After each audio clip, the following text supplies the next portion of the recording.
Thank you, everyone. I just I can't thank you enough for your wonderful talks. I shared them with the joint expert group on human biology and medicine, and everyone was deeply appreciative of the work, the range of work, the expertise, um, which is why each and every one of you got questions from our group. Your input is deeply appreciated. Before we go any further, I'd also like to mention that we have an e-poster um, that I'd like to recommend from one of our panelists, Dr. Yi, on medical planning for remote Antarctic traverse research. A lot of this work in traverse has been very useful in the Antarctic, and inevitably one of the major steps in space exploration, whether it's a space walk when you're in a vehicle in space or on a planetary surface, is going to be a very important research opportunity. So let me recommend that e-poster by Dr. Yi on medical planning for remote Antarctic traverse research. Having said that, I'd like to move into the panel discussion. The Q&A questions will be available to anyone if you'd like to answer them live as well. So there'll be a recording of your points of interest in the more traditional sense, as opposed to just the recorded talk that you've given and the written answer to your questions.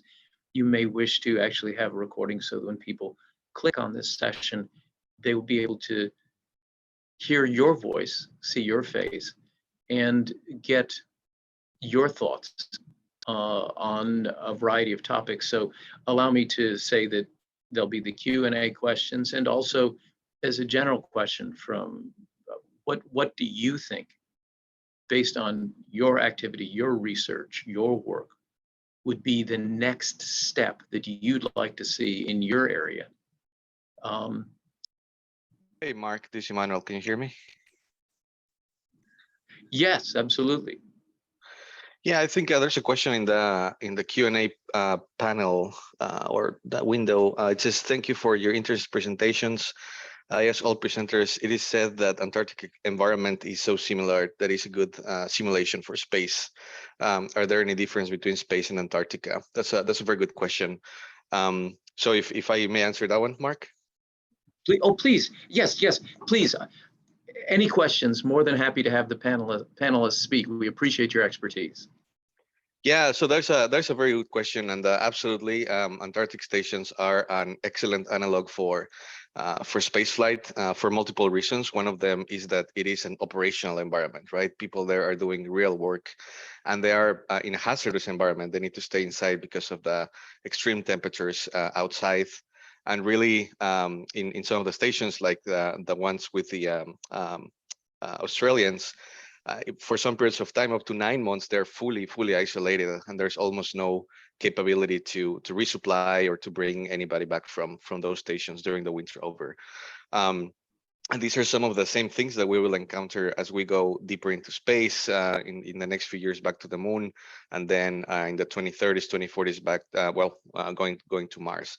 So from that standpoint, it's an excellent analog. Mostly from a team dynamics and team composition and also a behavioral perspective because of the isolation and confinement. Now, there's of course differences, multiple.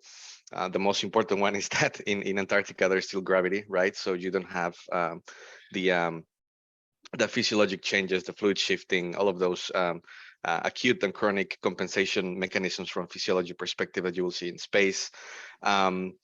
There is also, the environment, the CO2 is not elevated like it is mildly elevated in most spacecraft. It's very difficult to scrub the CO2 to bring it to the levels that we have it here on Earth.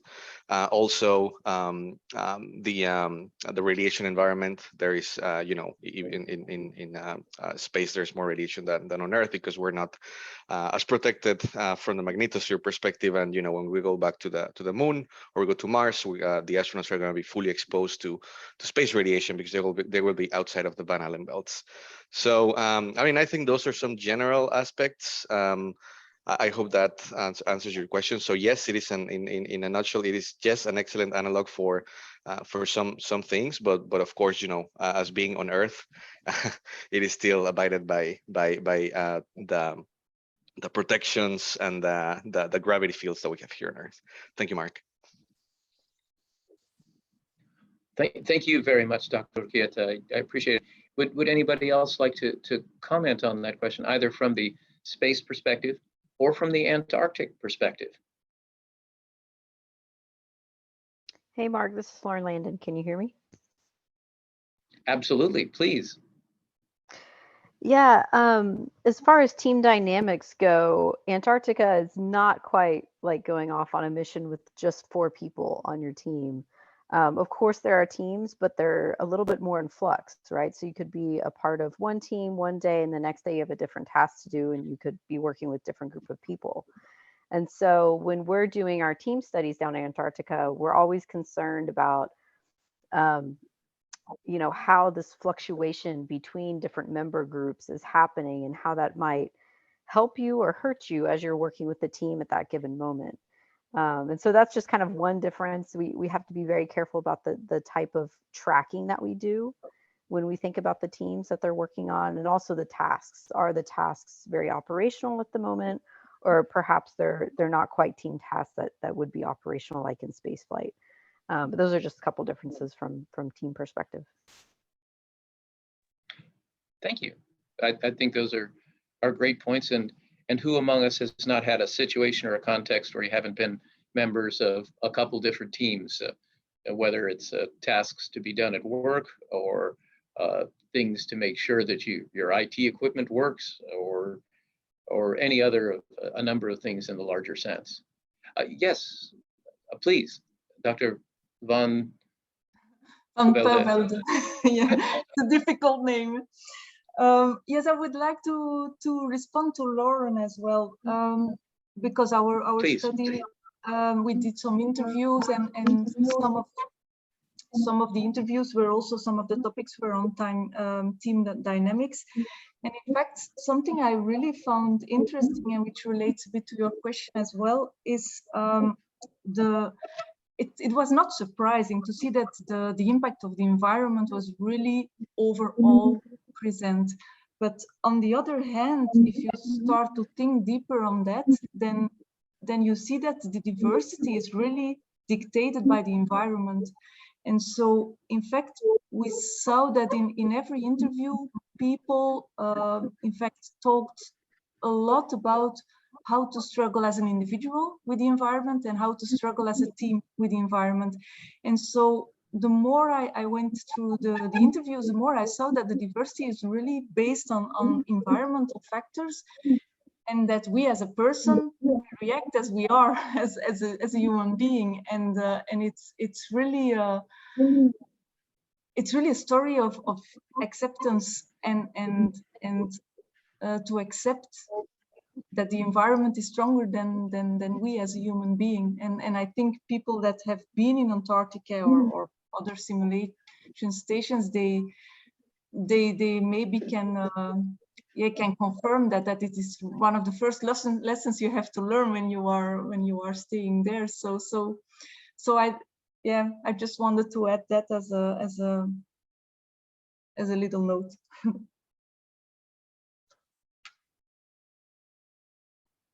We can't hear you, Marc. You are muted. Yeah. Unmute, or try to unmute. It's a very, very relevant comment, and I know that from your background as well, this is one of the first things that you learn when you start training for your service in the military is stressors and how to work in teams in a variety of dynamics, the things that we have in common and the things that we individually can bring to these activities. So thank you very, very much for your comments and your work. Dr. Cherry, I believe you might have had a comment or might have a comment or some thoughts. Yeah, thank you, Marc, and thank you everyone for the opportunity to be part of the group this evening. I just wanted to make a follow-on comment relating to what Emmanuel and Lauren in particular were talking about, and that's the applicability of Antarctica as a space analogue, particularly from a medical point of view, due to that extended period of isolation.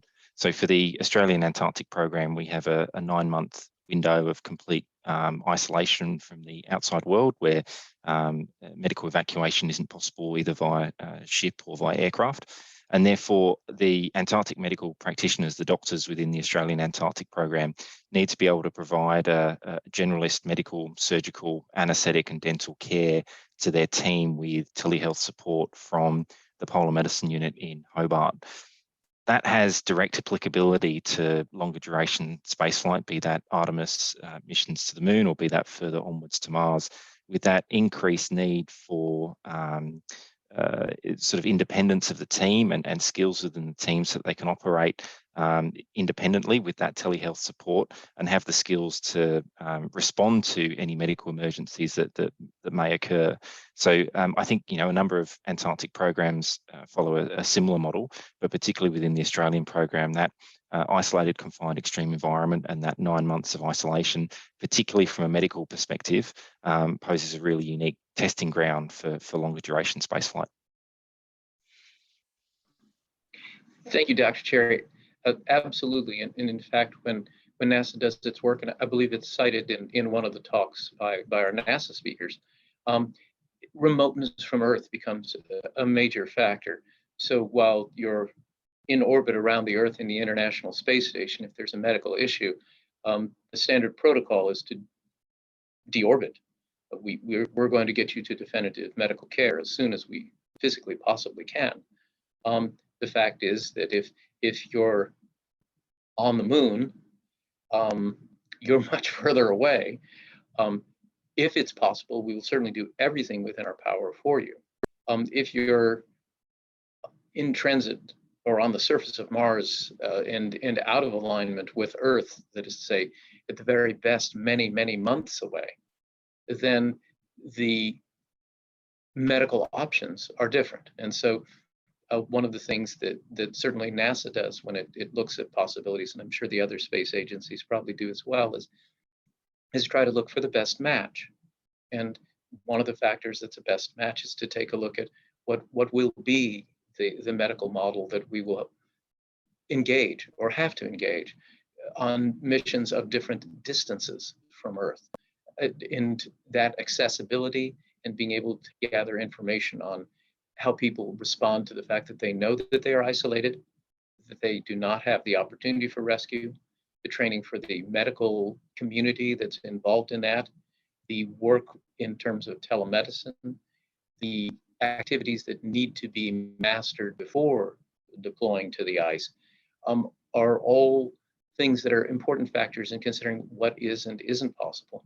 And the same holds, of course, for the interesting work that's done in traverses in the Antarctic or in any extreme environment. So thank you very much for those points. They're well taken, and I think something that everyone is sensitive to, both in the Antarctic and the space community. Thank you very much. Other questions or comments? And generally, perhaps we'll be able to hear Mr. Hotham, or if anyone else has questions.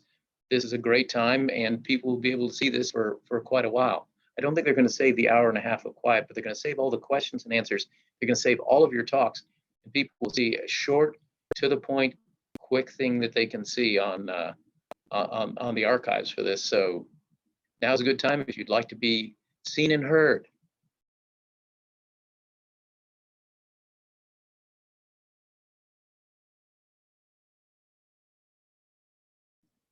Please, Dr.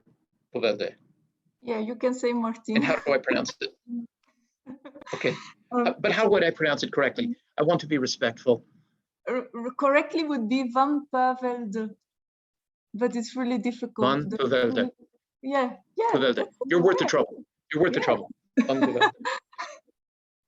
Yeah, great. I have a question to Sarah Whiting and Lauren Landon, because both of you, I think Sarah Whiting found on an individual level that there was not an increase in depression, but a decrease in joy. And Lauren Landon found more or less the same in a team level, that they enjoyed less the game, if I remember well.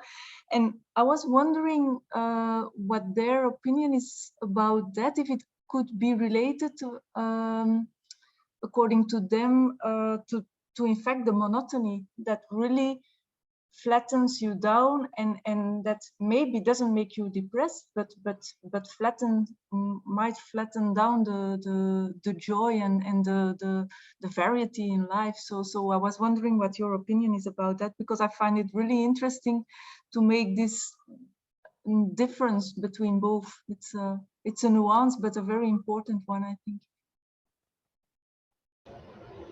I can take that one first. First, thank you for the comments and the talks here. This has been a fabulous learning experience, just out of my normal bubble of behavioral medicine in space.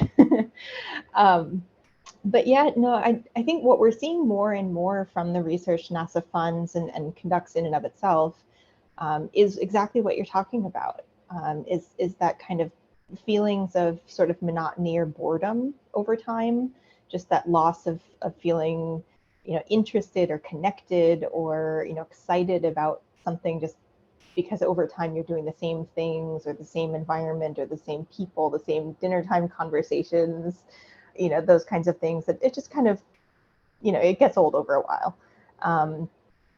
You know, that you know, you don't have kind of lots of new or novel experiences over time to help you stay engaged, both emotionally, but also in the work itself, you know, motivated to complete certain tasks that, you know, just housekeeping tasks or things like that, that nobody really likes to do, but is a huge part of the job. And that's partly what we're looking at, you know, with behavioral medicine in particular, is how do we prevent that kind of feeling of loss of connection or loss of meaning, you know, with things. How do we prevent that from getting worse and progressing towards depression? We've never seen depression in spaceflight. Hopefully we never will. But that's the point, is to kind of prevent it from continuing along that spectrum. And we do that in a number of different ways. You know, first and foremost, just kind of some of the things that I talked about in my talk or wrote in the chat is just kind of creating opportunities for novelty or, you know, personalized experiences that, you know, help people stay engaged, like that virtual reality exercise program that was being investigated at Neumeier, you know, to help people stay motivated to engage in those kinds of healthy or coping activities, those kinds of things. But we're also looking at, you know, as you go further and further out to lunar, Mars, you know, beyond, we're going to have to start automating a lot of things, because we won't have connectivity to mission control. And without that connectivity, we have to do some kind of automation. We can't, the crew of 4 or 6 can't do everything mission control does. But there's a risk with automating, that we're taking the humans out of the equation. We're taking that meaningful work away from them by automating. And so there has to be this balance between allowing people to have meaningful work and problem solving and, you know, human in the loop kind of experiences, versus completely automated, just you're along for the ride kind of experiences. So these are some of the challenges that we're still trying to figure out. And I don't know if Lauren, from a team's perspective, if you had any other thoughts. Well, I think you covered most of it, Sarah, but great answer. One thing for teams, you know, interacting with other people, that's good. The social monotony is kind of broken up there. If you can have some contact, maybe even delayed contact with the folks back home and mission control and all of that. One thing that we find is that a lot of folks in the analogs, they will engage in complex team tasks, and it seems to be a very big source of enjoyment, as well as kind of meaningfulness in their work. And so if we can give them like regular tasks in working together, that's going to help them find meaning, enjoyment, and it's also going to maintain that team cohesion and keep them up to date on their team skills as well. So you're helping kind of the skill side of things as well as the emotional support side of things. in analogs, we also find that some folks enjoy that independent time more than others. And so you don't want to overburden them with one type of maybe independent work versus teamwork all the time. You want to allow space for both. But the way that we select our astronauts is we find very team-oriented people. And so, you know, in that pre-mission training, I think we have to be particularly diligent in understanding the nuances of that mission team and the people in that team. And so that we can design the mission, design some of these countermeasures particular to that team at hand. And that's not, you know, a simple blankets, here's our prescription for whatever team. It really is looking at that individualized team to try to understand how to best support them. Yeah, thank you. That's something which came out of the interviews as well, which I told in the presentation as well, the importance of to tailor it to each team individually and but also by a very systemic approach, by engaging everybody in the environment, so also the family, the on-ground crew, and so on. But really tailored to the team, that specific team. That seems to be really important. Yes. Thank you for the great answer. I think that's powerful information. I mean, and data driven. What was the old phrase? Idle hands are the devil's playground.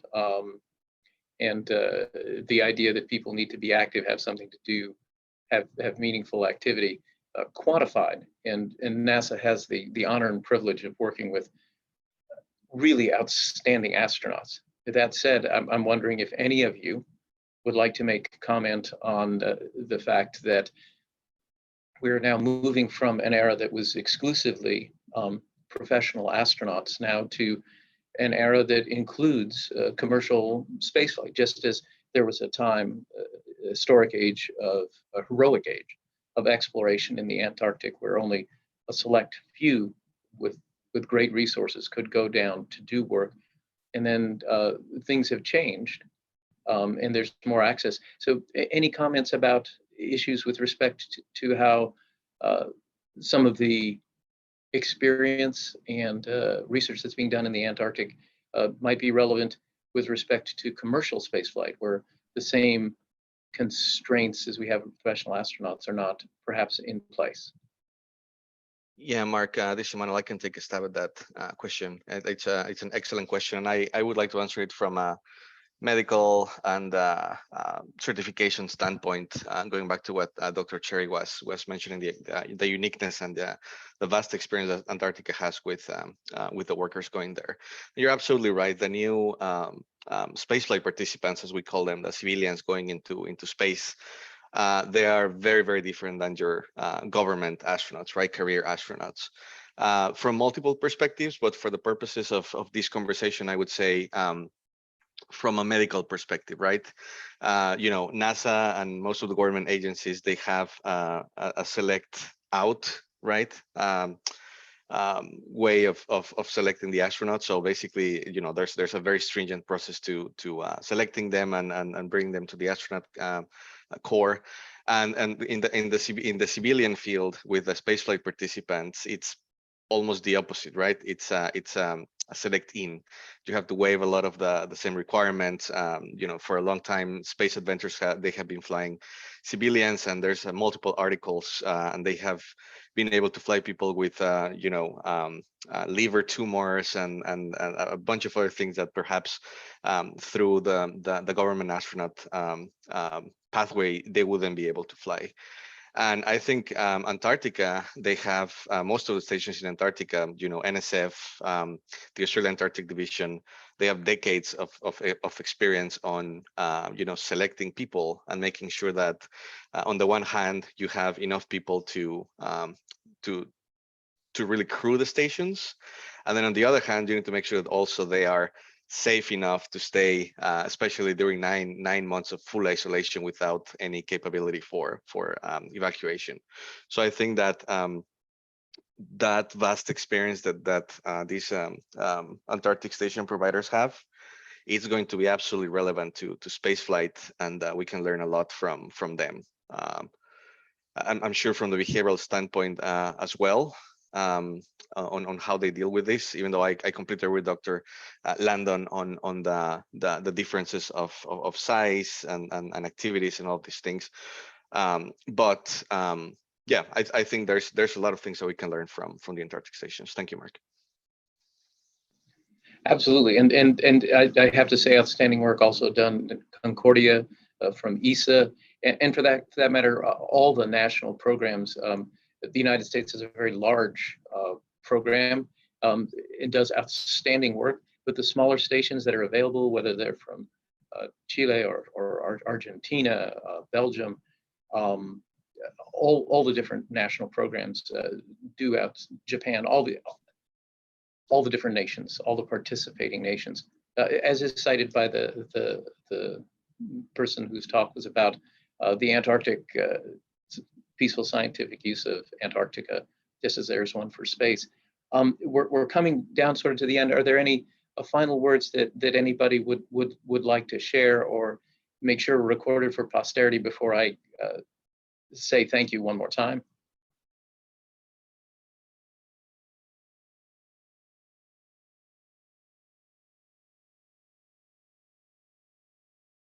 Honestly, from the bottom of my heart, morning, afternoon, evening, middle of the night, wherever you're participating from now, or for those of you who are seeing this after it's been recorded, we have some great talks in a broad range. Just click on the talk that you're most interested in, and at the end of that, you'll also see that each of our presenters has been kind enough to put contact information.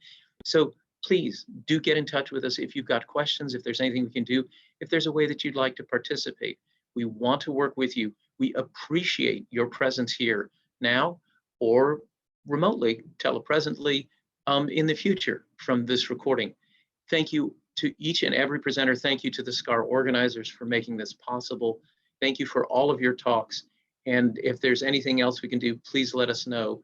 And wishing you the best possible morning, afternoon, evening, or night that is possible. Thank you for your participation, each of you.